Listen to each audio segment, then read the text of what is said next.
Good afternoon, ladies and gentlemen, and welcome to our webinar titled The New Landscape of Apprenticeship Funding. This webinar is the first of our new autumn series, and we thank you for joining us. Before I introduce our main speaker, I'd like to explain a few things about our webinar platform to allow you to get the most out of the experience.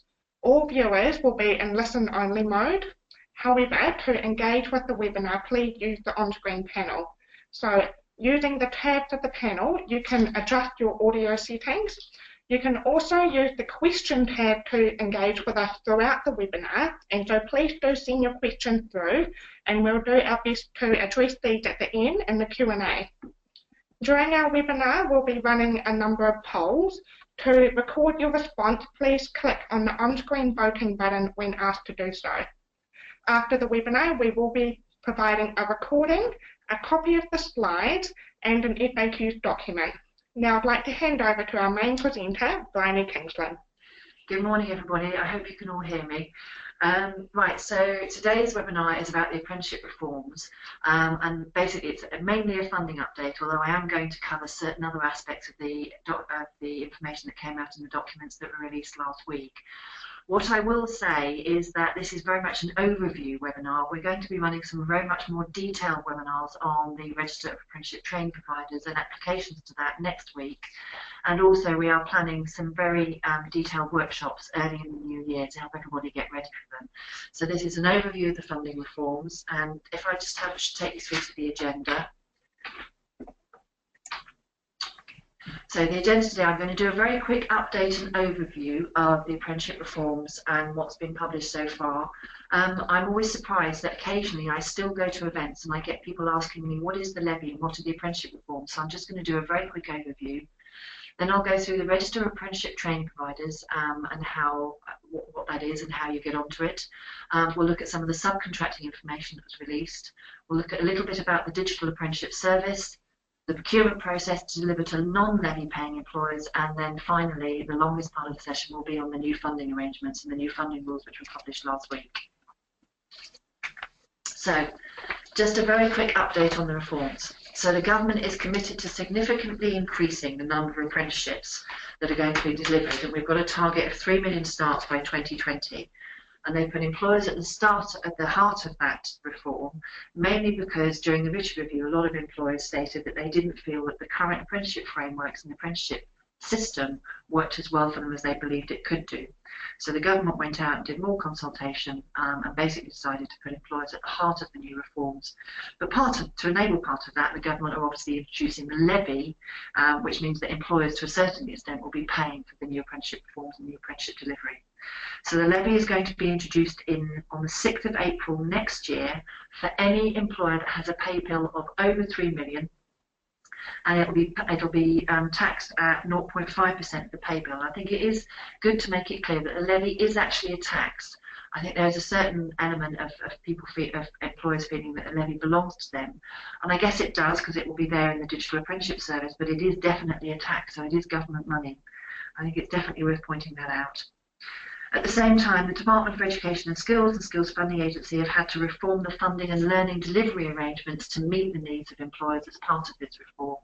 And the funding arrangements which were published last week are part of that reform. And any provider that wishes to continue to deliver apprenticeships from 1st of May next year needs to meet the new requirements which we're going to talk about today. So what's new? Oh, hang on. Excuse me, everybody. We're actually going to ask a poll question now, so I'm just going to pass you over to Kelly. Right, so we've got 2 poll questions actually for you. So the first one is, how would you describe your understanding of the apprenticeship funding reforms? Do you not know anything? Know a little? You're feeling pretty good about it? Or very good? Please vote now.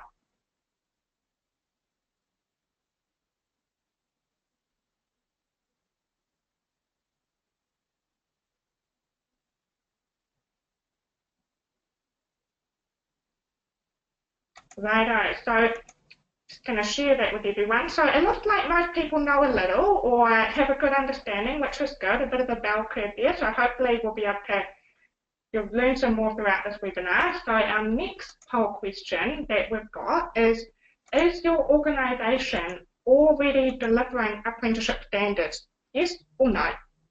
Please vote now.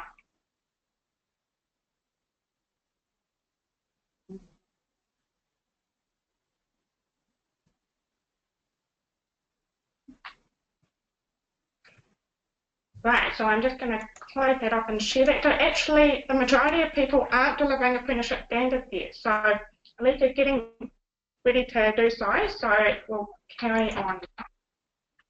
Okay, thanks very much, Kelly. So what is new? What's the new system going to look like? Well, it's going to be a dual system.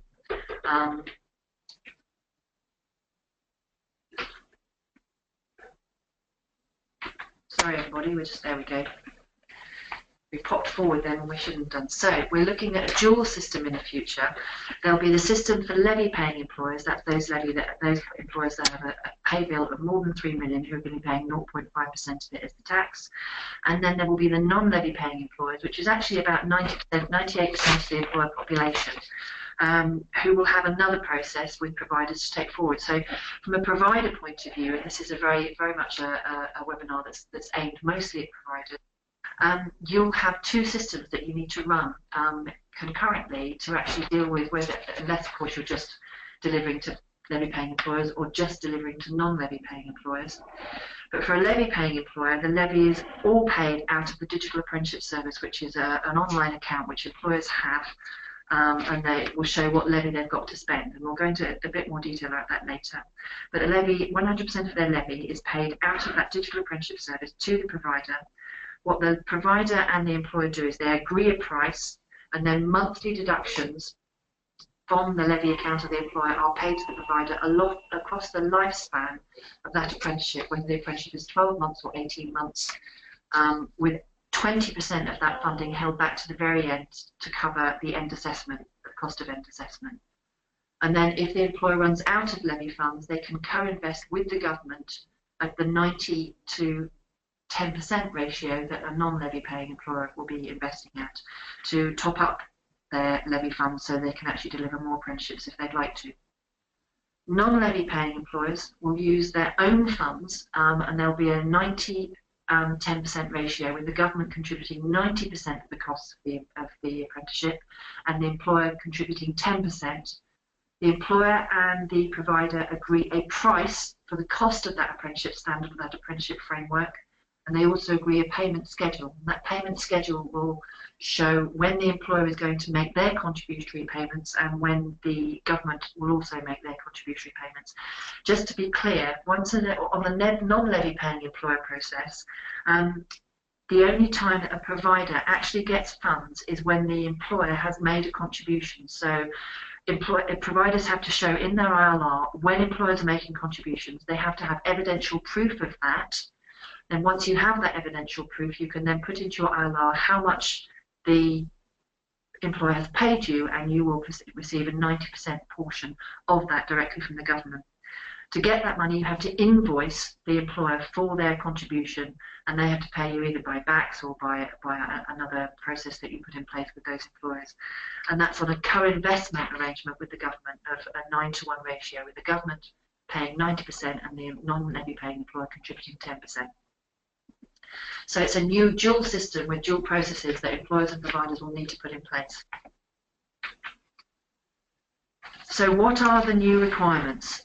Basically, to access funding to deliver apprenticeships from May 2017, nearly all providers will need to be on the register of apprenticeship training providers, and we're going to go into this in a little bit more detail in a moment. You will also need to submit your details and apprenticeship offer to the new Digital Apprenticeship Service via the provider portal. That's the course directory provider portal, and again, I'll go into more detail about that later. That particular portal will show employers what your delivery is, who you are, where you're delivering, which parts of the country.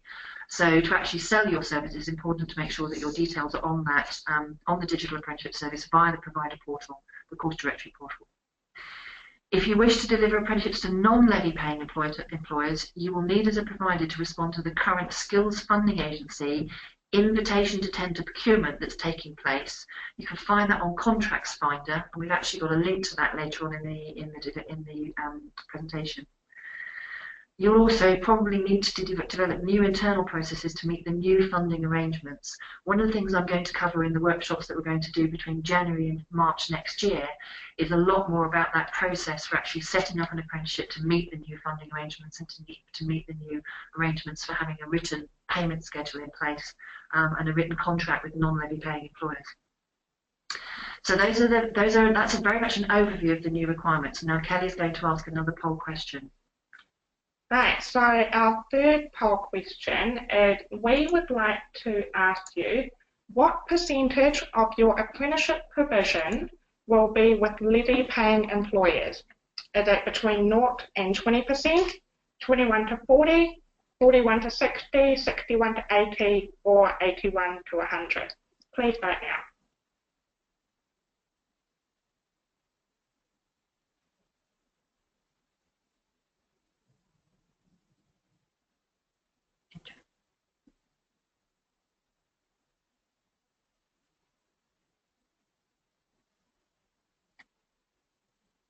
Right, thank you for voting. So it looks like most people actually have only a very small proportion of the apprenticeship provision will be with levy-paying employers. So interesting to note. Thanks, everybody. Okay, so, oh, excuse me.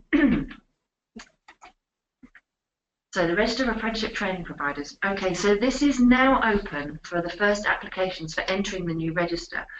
As providers, you cannot actually deliver, or the majority of providers cannot actually deliver apprenticeships from the 1st of May next year unless you are on this Register of Apprenticeship Training Providers. So I'm assuming that the majority of providers, apart from very small providers or specialist providers, will actually be doing their application at the moment. And for your information, we're going to run a webinar next Wednesday, Jack? Next Wednesday on the application process for the register. And we'll be going into this quite some detail. My background is with the Skills Funding Agency, so I'm very aware of the requirements for getting access to the Register of Training Organisations, and it's a very similar process for the Register of Apprenticeship Training Providers, so we'll be running a very detailed presentation on that next Wednesday for anybody that's interested. So there are 3 routes for application. So to get onto the register, the main route, which is for levied employers or selection by another main provider to work as a subcontractor. This is the main route. This is for what we currently call prime providers or main providers who are going to be delivering large-scale apprenticeship programs to a variety of different employers, both levied and non-levied. And you can also, on the main route, be selected by another main provider to work as a subcontractor. Then there's the supporting route. This is either the entry route to the apprenticeship market, or it's the route for providers that offer a specialism. For example, if you were running an engineering apprenticeship and you needed a specialist provider to come in and do the hydraulics, for example. And it's also for providers who only want to deliver as a subcontractor. And there are some rules around this that I'll go into in a minute. And then finally, the third route is the employer-provider route, and this is solely for employers who want to provide training to their own staff. They'll have the flexibility to lead their own program or to act as a subcontractor to their appointed main provider. So there are 3 routes in with 3 slightly different application processes. So for subcontracting and the Register of Apprenticeship Training Organisations, the initial proposals that came out in August earlier on this year were actually quite difficult, I think, for most providers going forward. So thankfully, the Skills Funding Agency Department has relaxed those proposals to make subcontracting easier from the 1st of May next year. So smaller providers can now act as subcontractors with a main provider. That doesn't require them to be on the Register of Apprenticeship Training Providers. That's as long as they don't hold cumulative contracts above a threshold of £100,000. Now that means across all their contracts. So if you have a subcontractor that is working with several providers, all of those providers are going to have to be very clear just what the cumulative level of contracts for that subcontracting provider is. If it's above 100,000 for all the providers that the subcontractor is working with, they can no longer act as a subcontractor unless they actually apply to go on the Register of Apprenticeship Training Providers. And then there's main providers who can subcontract full delivery to smaller and supporting specialist providers and also to an employer if they're working with the employer. But there are rules applying to the thresholds here. And those rules are around the amount of funding that a supporting or specialist provider can have. And those supporting and specialist providers who've successfully applied to the register cannot again receive more than £500,000 annually of apprenticeship funding for their subcontracted delivery. And that's again across their cumulative contracts. So if that supporting or specialist provider is working with several different main or prime providers, it's going to be down to those main or prime providers to manage their knowledge or manage their understanding of how much the supporting specialist provider has in their cumulative contracts across all providers. If it goes above 500,000, then that supporting specialist provider needs to apply as a main provider on the register of apprenticeship training providers. So we've got another poll question here from Kelly. Right, so our next poll question is, have you completed your application for the Register of Apprenticeship Training Providers? Yes, no, but we plan to before 25th November. No, we will not apply, or I don't know. Please vote now.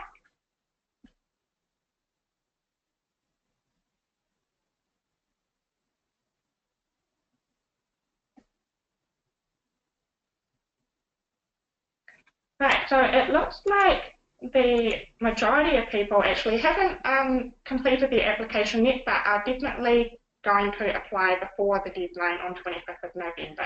And we've got 10% of the population that's already put their application in. You are very quick off the mark. Yeah, very proactive.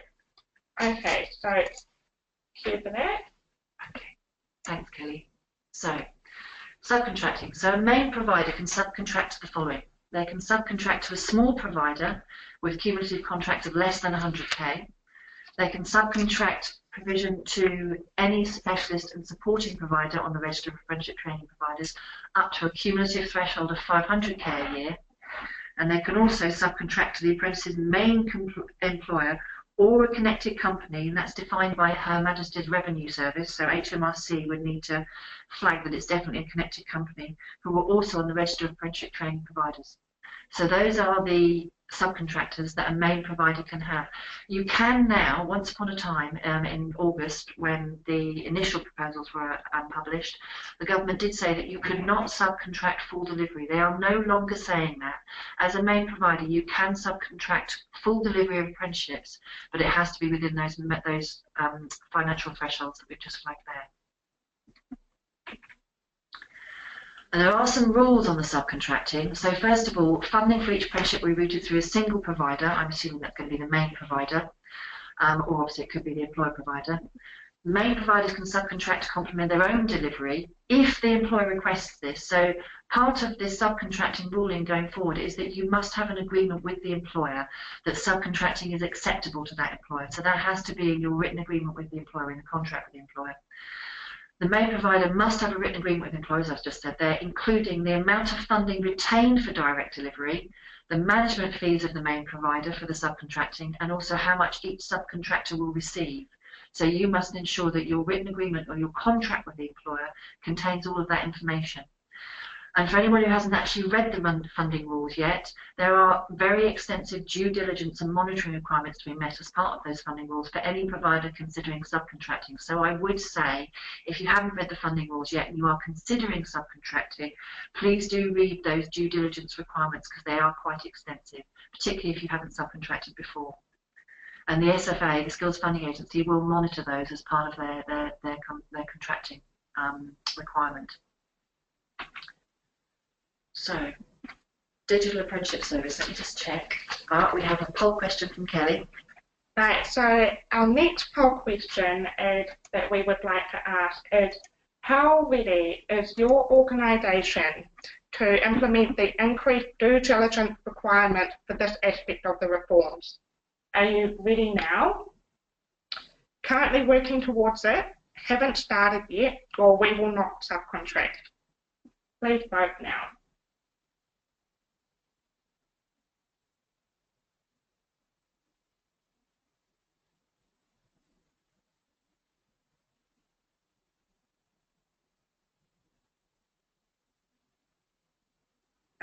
Thank you for voting.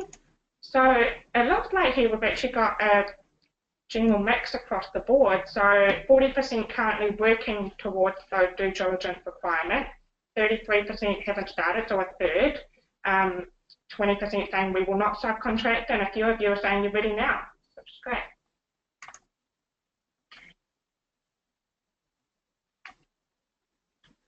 So, digital apprenticeship service. Can you click back, Kelly? I think we've skipped past a slide. Right.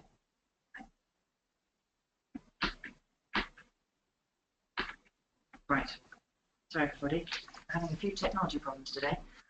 Okay, so digital apprenticeship service. The digital apprenticeship service is the employer tool which will enable them not only to see how much money they've got in their levy account to spend, but it will also have an online search facility for employers showing apprenticeship providers in their area and what those apprenticeship providers are delivering. So providers who are successful in applying to the register of apprenticeship training providers will have to upload their information about their offer to the digital apprenticeship service, search tool. Now, AALP said last week that the portal will be open for submissions of providers to put their offer on between the 5th of December and 13th of January. I can't find where the dates are for that, so I'm not sure whether that's entirely accurate. I have fired a question at the Skills Funding Agency and the department to find out if actually you do have to submit information between the 5th of January and 13th, so it's between the 5th of December and 13th of January, or if actually the portal will just be open for you to submit any information at any point. As soon as we've got that information, then we will flag it up on our website. But basically, the portal will be open for providers to submit their information about what your offer is. And if you're a main provider, you will be able to put your offer up, and also the offer of your subcontractors. You may want to include that if you're already arranging your subcontracting. But one thing to be said, one thing that is made very clear in the funding rules is that main providers and anyone that's on the register of apprenticeship training organisations that's putting their information up onto the digital apprenticeship service search tool must not share their log-on details with any third parties at all. So you can't share your log-on details, for example, with your subcontractor and ask your subcontractor to put the information up there. You have to do it yourself. So if we click onto the next slide, this is what the search tool will look like. And this is what your page, if you're a provider putting your information up there, will look like. And this is the information that you'll have to put in. So as you can see up there, the first thing, number one, is the provider trading name. So you input your trading details. There's a lot of information on the link at the bottom here about how to submit data, and you can see that link at the bottom, the numbered points there. The second one is an overview of the provider. This is an introduction about you as a provider, what you do, what your organisation does. It's your opportunity really to market yourself as a provider to any employer using the search tool to search for providers in the area. So what will you include here? If you've got a marketing department or a marketing lead inside your organisation, they should really be working together to look at how you're going to sell your offer, how you're going to market your offer to employers via this page, because that free text box on digital apprenticeship service is going to be very important for you and what you put up there. Number three is the apprenticeship framework or standard type and level. So you do get an opportunity to put in all the different standards or frameworks that you'll be offering with a little bit of information about each of those particular qualifications, what they can do.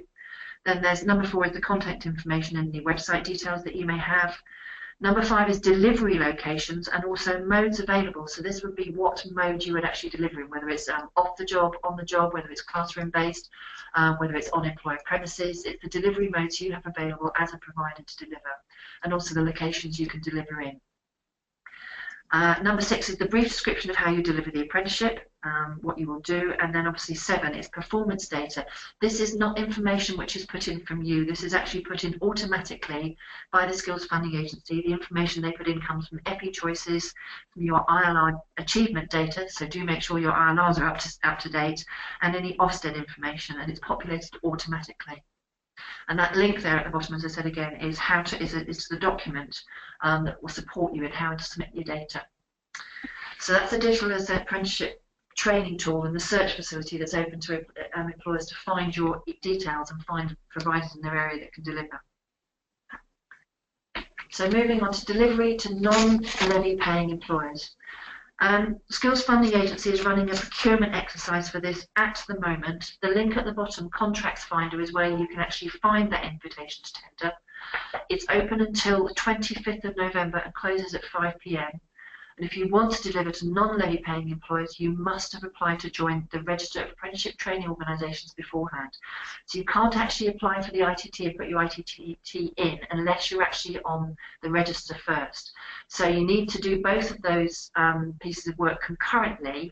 If you're not on the register, then your tender response will be invalidated and it won't be scored, and you won't be able to deliver to non-levy paying employers. So do make sure that you're doing both those pieces of work and working on together.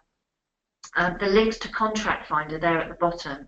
The procurement is open at the moment, and what I would say, just as a big hint, because it's something, having worked for the Skills Funding Agency, I've seen before, is leaving it till the very last minute to upload either your invitation to tender response or your application to the register response. Try not to do it at like 4 p.m. on the Friday the 25th. It's best to give yourself a couple of days, because sometimes technology lets us down. And I've seen people's applications being validated before because they haven't hit the deadline due to technology. So give yourself plenty of time. So finally, to delivery to non-levy paying employers, the Skills Funding Agency have put some values on what they're tendering for this non-levy paying provision. The minimum value is £440 million in this round for the period May 2017 to July 2018. So that's just over a year, and the split is 213 million for the 16 to 18-year-old provision and 227 million for the 19 plus. This is for starts only, and there will be a 100k minimum and a 5 million maximum on awards in this round for starts only. So the maximum you can bid for is 5 million, and the minimum you can bid for is 100k. What the Skills Funding Agency and the Department of the Minister have said recently in one of the parliamentary select committees is they do very much see this as a start. That actually the growth that will take place in year does not restrict providers to the maximum of 5 million. If you are delivering more than that, you can apply for growth in year. The Skills Funding Agency will extend existing contracts to cover any carry-in. So if you've got apprenticeship starts that you're starting this year, right up until 31st of April, the Skills Funding Agency will extend your current contract for that delivery to make sure that those apprenticeships can be finished, and they will be finished using the current funding methodology and system. So you will remain on the current funding methodology and system for your current apprenticeships. Anything from 1st of May onwards, that will be under the new reformed approach. The result of the tender and the register of apprenticeship training applications won't be known until early March. What they've said is that they will let providers know in early March. The date they've given is the 6th of March, and that they'll publish that information later on in March. So you've got very little time between finding out that you can deliver and the delivery of your starts in May, which I know does make it quite tough, but we are where we are with that. So we've now got another poll question from Kerry. Right, so we've got 2 poll questions here. The first one is, what are your biggest challenges associated with engaging levy-paying employers to generate business? Is it making my proposition attractive to employers, having a sufficiently wide network of employers, having the ability to deliver a range of subject levels, employers want to centralise their spending, or giving them strategic guidance on how to spend their levy? Please vote now.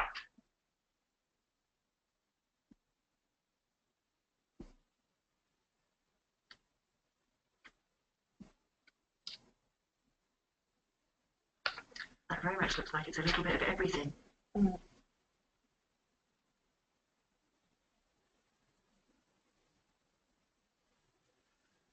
Right, so as Bryony said, it looks like everyone's sort of got a number of different challenges there with regard to engaging levy-paying employers. Now, also with your non-levy paying employers, we're going to ask a question. So what are your biggest challenges associated with engaging with those non-levy paying employers to generate business?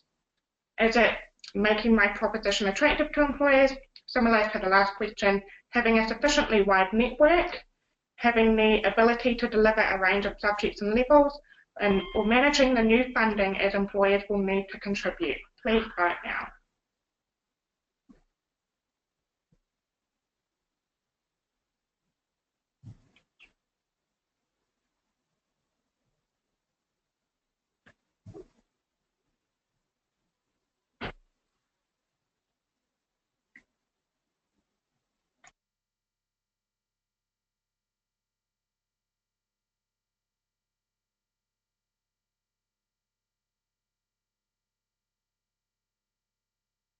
Right.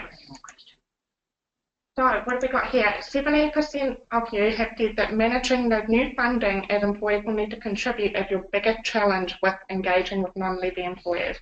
Good to know. Right. Thank you, everybody.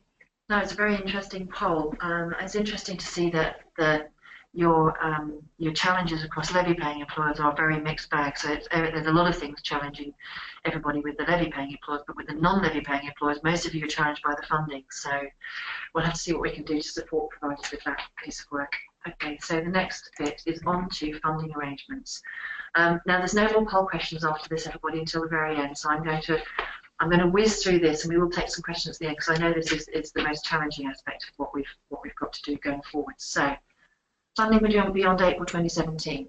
So, as you can see, employers with a pay bill of under 3 million will be the non-levy paying employers, and they'll continue to invest on the 1:9 ratio. And employers with a pay bill of over 3 million will be levy paying employers, and they'll pay an apprenticeship levy via their PAYE to Home Registers of Revenue and Customs Service. And the funds go into their digital apprenticeship service account, and they get an additional 10% top up from the government. It can only be spent on training and assessment of apprenticeships. They can't spend their levy on anything else. So let's just go for a quick funding overview. So levy paying employers pay 100% of the cost of the apprenticeship to providers out of their digital account, with that 10% uplift from the government, additional 10% top up from the government. Non-levy paying employers will contribute 10% of the cost, and the government will contribute 90% of the cost in the co-investment arrangement, which obviously you're all quite concerned about. Levy paying employers who have exhausted their funds but wish to take on more apprentices will co-invest with the government at the same 1:9 ratio. And employers with less than 50 or 49 or less, that is, when they say less than 50, they actually mean 49 or less, employers will pay no contribution if they take on a 16 to 18-year-old apprentice or a 19 to 24-year-old who were formerly in care or who have an education and health care plan. These will be fully funded by the government. And from 2018, employers will be able to transfer 10% of their levy funding to another employer with a digital account, e.g. an organisation in their supply chain. So that's a quick overview of the funding. And there's a little bit more here in the next slide. The government will contribute £2,000 towards the cost of 16 to 18 apprenticeships, £1,000 for the employer and £1,000 for the provider. And in the most recent announcements, for frameworks only, there is some additional transitional funding, which I'll go to in more detail later on, to support providers with 16 to 18-year-old apprenticeship delivery. I'm not sure that transitional funding completely puts us where we want to be, but it is a big improvement in what was published in August. So there is some good news here. Finally, so funding to support and incentives for care leavers and those with education and healthcare plans. I'll go into that in more detail later. Payments for English and maths qualifications as part of an apprenticeship will not be taken from the employer's levy. They're paid for by the government direct to the provider, and that occurs via the provider's claims on the ILR. All the existing apprenticeship frameworks and standards will be put into one of 15 funding bands, and that's from the 1st of May 2017. There are also from May no longer any age restrictions to the apprenticeship delivery after May 2017. So as there is with frameworks now, where actually you only get 50% of the funding if you've got a 19-year-old plus apprenticeship, there are no age restrictions. From May onwards, you can take on apprentices of any age, and the funding will be the same, apart from those transitional additional funding additions, which are going to support 16 to 18-year-old delivery. And we'll go into them in a little bit more detail in a moment. So these are the current funding bands. Those are on the slide on the right. You can see the current funding caps for standards, which are the 6 caps there. The new funding bands from May 2017 for standards and frameworks are on the left-hand side. You can see the bands of 1 to 15, with the lowest band being 1,500 and the top band being 27,000. So those are the 15 bands, and they'll be coming into play on the 1st of May 2017, and all current frameworks that you see on the Learning Aid Reference Service and all current standards, they've all been allocated one of those 15 caps. And there is a link at the end of the presentation to the page which shows you where the spreadsheets are for the new allocation of a band to both the standards and the frameworks. So what's the additional funding support for frameworks that was announced last week? Basically, the providers will receive additional money to support 16 to 18 apprenticeships and those requiring extra support. So that's 19 to 24-year-olds who are either on an education, health and care plan from their local authority or who have recently been in the care of a local authority, what we call care leavers. So for those aged between 16 and 18 years old, or 15 years of age, if the apprentice's 16th birthday is between the last Friday of June and the 31st of August, you'll receive more support for those, the care leavers that I flagged, and also anyone undertaking an apprenticeship framework who is recorded on the ILR as having a postcode listed within the top 27 most deprived areas of the country. So if we have a look at this table that I've just put together here, it gives you an idea of what the changes are in funding in comparison to what was proposed in August. So if we look at the top one there, business administration at level 3, currently it's in a funding band of £2,500. The employer incentive is £1,000 and the provider incentive is £1,000. If you take on a 16 to 18-year-old, the provider uplift, this is just transitional until all frameworks have disappeared, and also for those in an education, care and health plan, there's a 20% uplift on the full framework cost. So the 20% uplift of 2,500 of that funding band is 500. So the total provider incentive becomes 1,500 and the maximum possible funding for delivery to the provider is 4,000 for that particular framework. If we take the bottom one, which is electrotechnical, which is a much higher funding band, level 3, the funding band is 12,000. The employer incentive remains at £1,000 for a 16 to 18-year-old. For the provider incentive, again, it remains at £1,000, but there is the uplift for a 16 to 18-year-old, which is 20% of the full framework, which is 2,400. So the total provider incentive becomes 3,400, which means the maximum possible funding for a provider is 15,400 if you're taking on a 16 to 18-year-old or those that have been in care or have got an education, care and healthcare plan. So that's just a little table to demonstrate some of the differences in funding from what was published in August and what we've now got with those new additional incentives to support 16 to 18-year delivery. And if we look at the disadvantaged funding support for frameworks, this is for learners that are 16 to 18 who are in a disadvantaged area as an interim measure, and this is just until the department or the Skills Funding Agency have reviewed this process. And what they have said is they're going to come up with a better way to pay additional support or a more appropriate way to pay additional support to students from deprived areas. So for those people in the top 10 deprived areas in the index of multiple deprivation, the IMD, £600 for on top of a framework to support an apprentice who lives in the top 10%, £300 for an apprentice who lives in the top 10 to 20, and £200 for the 20 to 27% range. So if we're looking at some examples of that again, on the left-hand side, you've got a 16 to 18-year framework apprentice from the top 10 deprived area. So if you include the uplift, the apprenticeship framework, if it was 3,000, you get 20% at 20% for the 16 to 18-year-old. The uplift is 600. Then the disadvantage uplift for the top 10% is also 600. The 16 to 18 incentive at £1,000 equals 5,200. So there's and then in the middle you can see there's an apprenticeship standard for 16 to 18 for a small employer in a disadvantaged area. The apprenticeship standard is £3,000. There's no uplift for a 16 to 18 apprenticeship because this is a standard. So you don't get to, and there's no disadvantage uplift for an apprenticeship standard either. So basically you get the £4,000.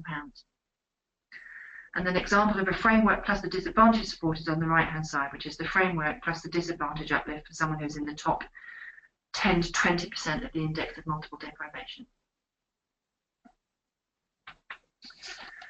So on to maths and English funding.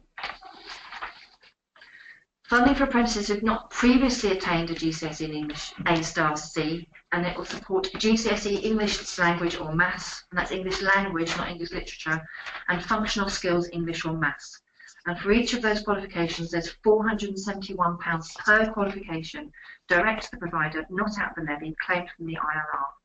Just one thing to note, or a couple of things to note. In exceptional circumstances, the Skills Funding Agency will fund approved stepping stone qualifications to support progression to GCSE or functional skills if you think your learner needs it. But also, if for any reason an apprenticeship is above, Maths and English inside an apprenticeship above level 2 is required, it has to be funded out of the levy or separately by the employer. Skills Funding Agency and government will not fund anything above a level 2, so you have to get your employer to pay for that in some shape or form. So, what can be funded? There's a long list inside the Skills Funding Agency funding rules about what can be funded from a digital account or government co-investment and what can't. So I've picked out what I think are the key points here.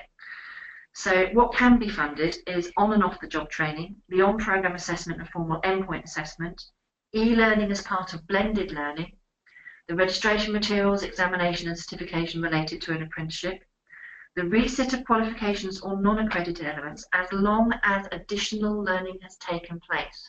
If there's no additional learning, then the employer has to fund the reset. And then also accommodation for residential learning or taking part in skills competitions can be funded out of the co-funding and out of the levy account.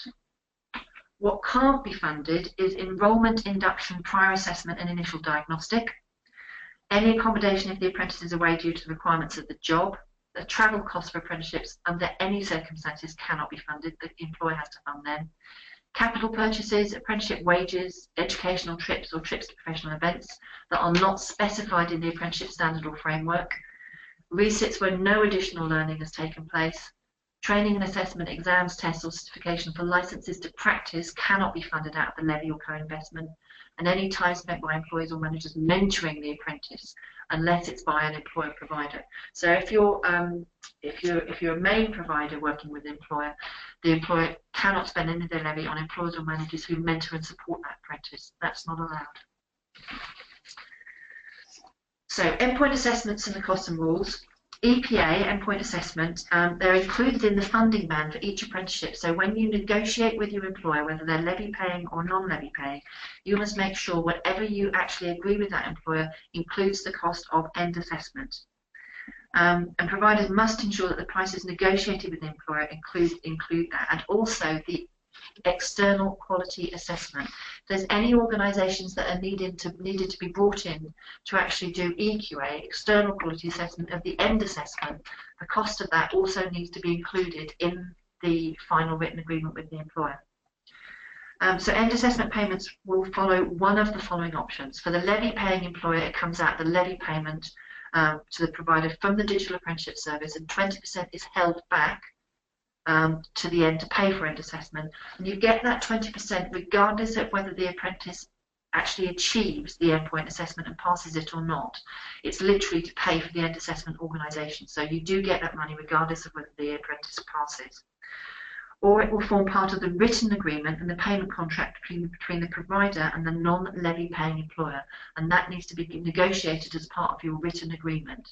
And for any of you that are AELP members out there, the AELP is actually producing a pro forma written agreement and contract, which can only be accessed as part of the AELP membership, but they are producing a pro forma which you'll be able to download if you're an AELP member.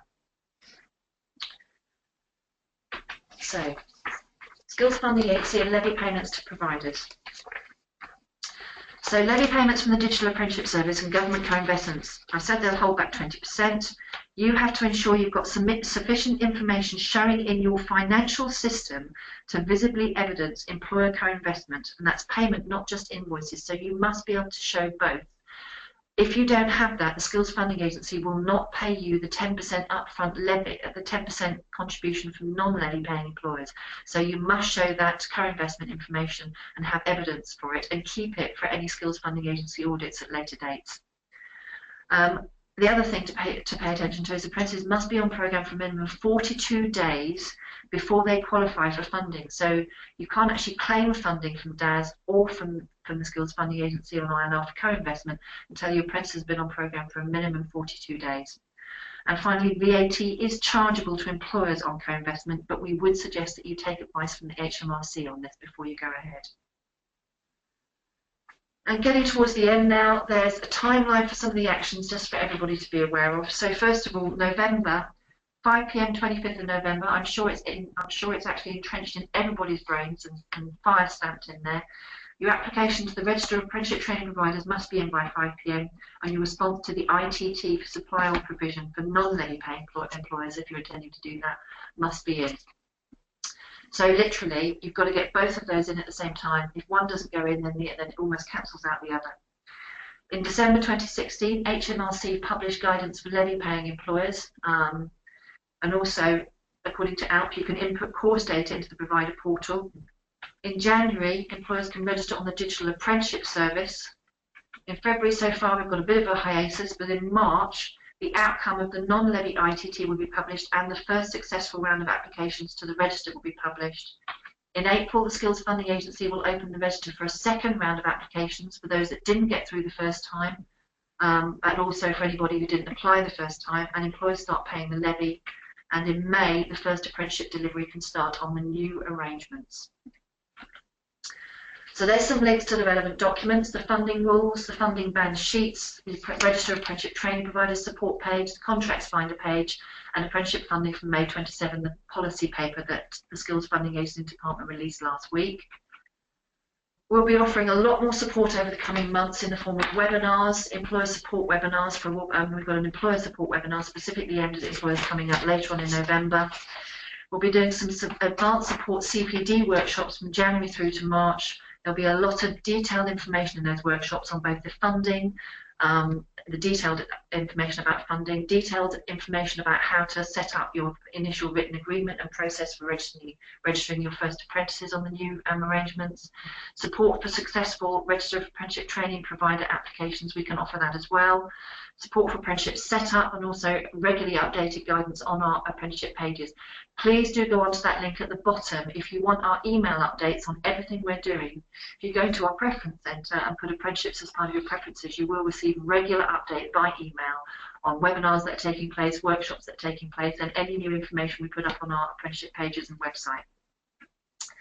And finally, there's some details there about the further support we can offer in terms of funding arrangements, advice and guidance for reviewing your application to the register, the rigour of your organisation's processes and systems for due diligence, and also identify any gaps in current processes and systems, including management information reporting.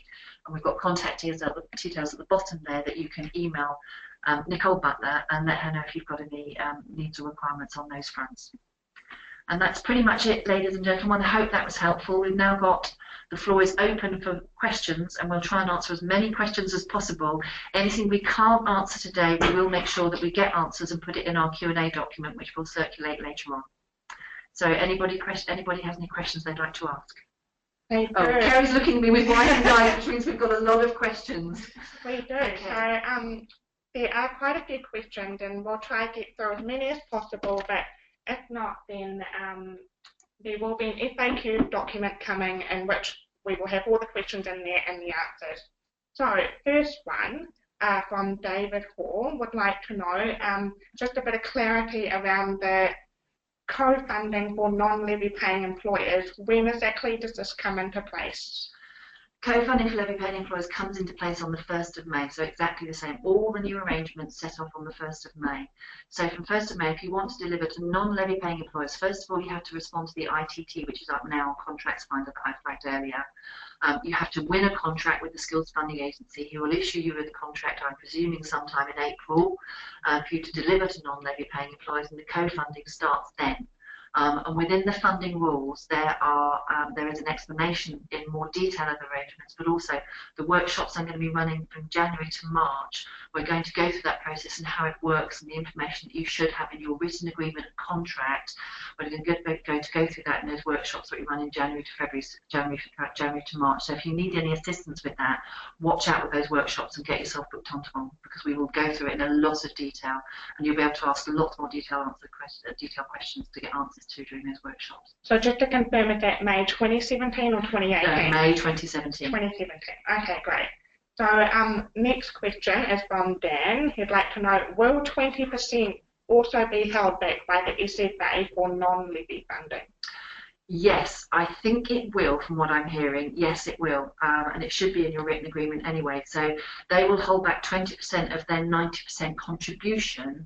What you do with the 10% with your employer is totally up to you, because your negotiation with the employer at the beginning of your agreement, it's really what goes into your written agreement about when that employer pays. But the ILR and the ILR claim that you put in for the 90% contribution for government, yes, they will hold back 20% on that 90% contribution.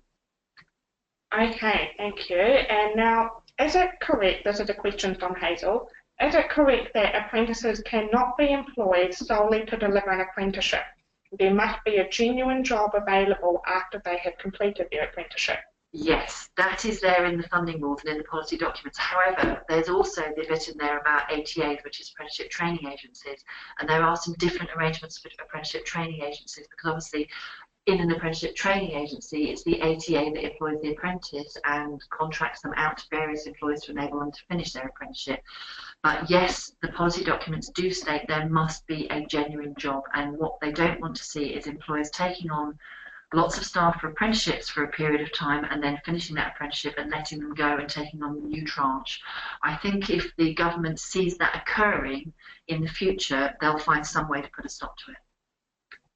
Thank you. So next question, this is from Beth. If we are delivering new standards now, what government contribution model do we use? The 1 to 9 or the original 1 to 2? No, at the moment, up until 31st of April next year, you use the 1 to 2. Right, it's only on the 1st of May that the new 1 to 9 arrangement comes in. Okay. This one is around subcontracting from Dan. Will providers need permission to subcontract, or will all main providers automatically be able to subcontract? You will automatically be able to subcontract. You don't need permission, as far as I can assess in the rules. I'm still reading through them and analysing some of the content in there.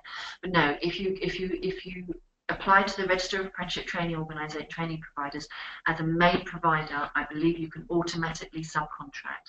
But you have to have that subcontracting agreement with the employer that you are delivering to, i.e. the employer has to agree that subcontracting is acceptable to them. And as I said in the earlier slide, you have to actually agree in your agreement with the employer the management fees, how much of your main delivery you are doing, and how much you're subcontracting.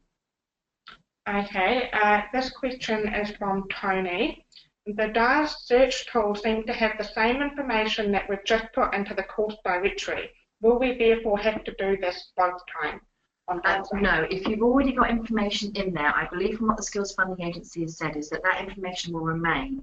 It's just and they'll be able to, I believe they'll be able to actually transfer it if you get onto the Register of Apprenticeship Training Providers. So if you get past that application process to get onto the register, and you are able to deliver, I believe that your information will automatically transfer, but you may choose to update it if you're changing your curriculum offer at any point. What it does say is that, that's with regards to the Register of Apprenticeship Training Organisations, they will want employers to refresh that on an annual basis, but it will just be a refresh, very much like ROTA. You won't need to reapply.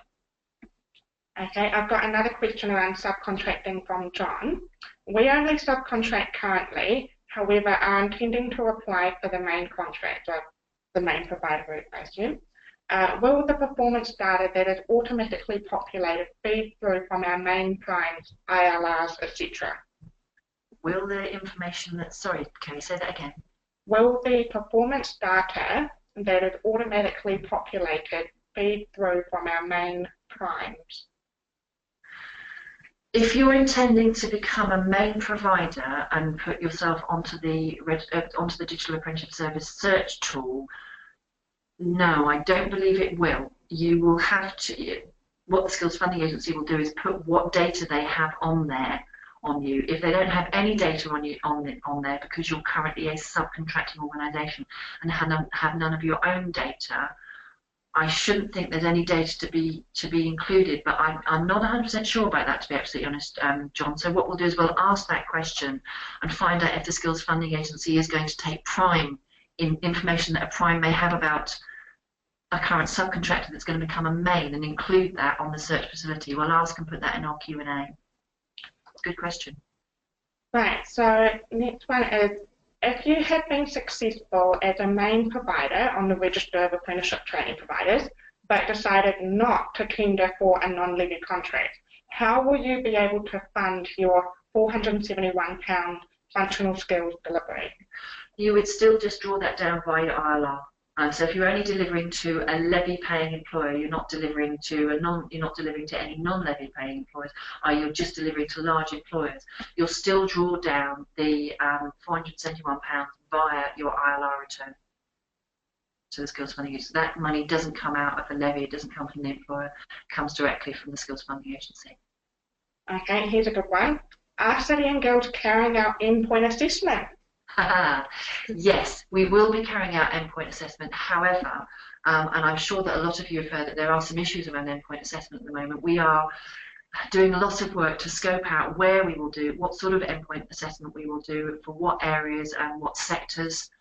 There's a lot in there about cost. There's a lot in there about us making sure that we've actually got the skilled endpoint assessment staff to be able to do this. So we're looking at working in partnership with a variety of organisations and maybe employers and providers to make sure we have the expertise to carry out endpoint assessment before we actually put ourselves in as endpoint assessors for a particular standard. But yes, we are registered as an endpoint assessment organisation, and we're continuing to work to look at which standards we will endpoint assess. Okay, and does any of this, what we've talked about today, how does this relate to Scotland and Wales? Okay, right. So in respect of Scotland, Wales, and the nations as we call them, they have completely different arrangements for their apprenticeships and also apprenticeship funding. What will happen is that when an employer pays their levy, if part of their workforce is based in one of the nations, i.e. Scotland, Wales or Ireland, the percentage of their workforce, for instance, if an employer is based up in the north of England and 10% of their workforce is based in Scotland, 10% of their levy will be taken off. They won't see that money in their levy account. That money will be given to that nation to spend on apprenticeships. So 10% of the employer's money will go to Scotland. There is a lot of negotiation going on at the moment between the department and between the nation's individual governments to discuss the arrangements for use of that funding which they will get for apprenticeships, because at the moment there's no ring fence on it. So if you're an employer and 10% of your levy goes to Scotland, Scotland doesn't necessarily have to spend it on apprenticeships, they just get it as the part of their allocation. So the department and the government is doing a lot of work with the nations to look at what will happen to that money and how it can be spent. So that's the arrangement at the moment. There are lots of other arrangements about cross-border arrangements for particular learners. The reality is if a learner is based 50% of their time in the UK, the learner is based for 50% of their time in England, they can take an English apprenticeship and be funded from the employer levy or be co-funded for it. If they spend less than 50% of their time employed in England, then they can't, they would have to use the apprenticeship delivery that's occurring in their particular nation, whether that's Wales, Scotland or Ireland. Okay. I hope that's clear. There's a lot of information happening on there that's still being worked out by the department. We should know more sometime next year. Okay, so now if a learner fails endpoint assessment, who pays for the reset? Well, yes, it depends whether there's extra learning that takes place. If there's extra learning that takes place, i.e. the learner goes on and does more work and more learning with yourself and the employer, as I understand it from the funding rules, then the levy can pay, or the co-contribution can pay for that resit. If there's no extra learning that takes place, then the resit has to be paid for by the employer or by the provider if you're willing to do that, but I would imagine mostly it'll be paid for by the employer. Okay, Helen, looking just for some clarification, is the uplift only available to new standards and not existing frameworks? No, the 20% uplift for 16 to 18-year-olds is actually only available for frameworks, not for standards. For a standard, taking on a 16 to 18-year-old, there's the £2,000. £1,000 goes to the employer, £1,000 goes to the provider. But if you're running a framework, because there have been some cuts in funding for the frameworks, that extra 20% for a 16 to 18-year-old only applies to frameworks. It doesn't apply to standards. Okay, I've got a question here from Colin. If we intend to deliver a small proportion of our apprenticeship program to our own staff, can we do this through registration as a main provider, or must we also register as an employer provider? Oh, that's a good question. I'm presuming that you're probably paying the levy. That's a very good question, Colin. I don't know. I think it's one we're going to have to go and ask. I would presume that if you register as a main provider, you can actually deliver everything, because that's the most robust process for actually applying for the Register of Apprenticeship Training Providers. But I'm not sure. There's been nothing in the guidance about that, so we'll go away and ask and find out, put that in an answer in our Q&A. I can't think that they would want you to go through two separate processes to register. Once you're on the register as a main provider, I'm pretty sure you should be able to deliver to your own staff, but we'll check it. Okay, here's one about the register from Rachel. If we are not successful on the register, will providers retain the on-program learners until they are complete, or will the SFA move them to another provider? That's a very good question. From what I've heard so far, I think that if you've got on-program apprentices that you've started currently, the Skills Funding Agency will extend your current contract to enable you to finish those particular learners. So you'll be able to finish those, and until you get on the register, you can't actually register any more learners after the 1st of May next year. Okay, so we're pretty much run out of time, but we'll just ask one more. This question is from Helen. Are registration fees and exam fees included, or do we need to charge employers for these separately? No, they're included in the cost of the levy. Registration and exam fees are included in the cost of the levy. Okay, thank you everyone for tuning in. We appreciate all your questions, and unfortunately we didn't get round to them all, but we will be sending out an email with a copy of the slides, the recording, and a list of all the FAQs. So thank you very much for attending, and hopefully see you again soon. Thanks everybody.